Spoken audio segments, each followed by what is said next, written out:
गज़ल है फ़रत अब्बास शाह की।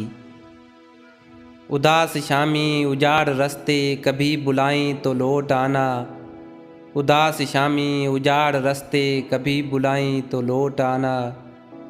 किसी की आँखों में रत जगों के अज़ाब आएं तो लौट आना। अभी नई वादियों नए मंजरों में रह लो मगर मेरी जान।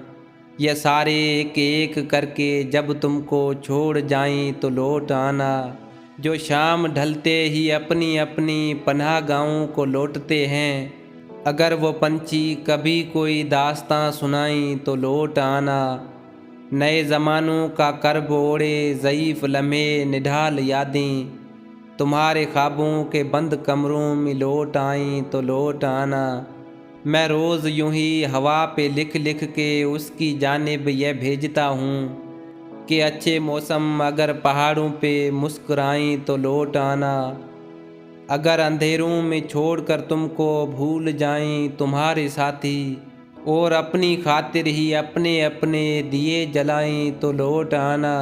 मेरी वो बातें तू जिन पे बेख्तियार हंसता था खिलखिला कर, बिछड़ने वाले मेरी वो बातें कभी रुलाएं तो लौट आना।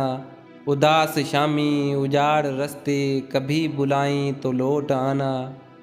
किसी की आँखों में रत जगों के अज़ाब आएं तो लौट आना। दोस्तों, वीडियो को लाइक करें, चैनल को सब्सक्राइब करें और बेल आइकन को दबाएं ताकि हर आने वाली वीडियो आप तक पहुंचती रहे।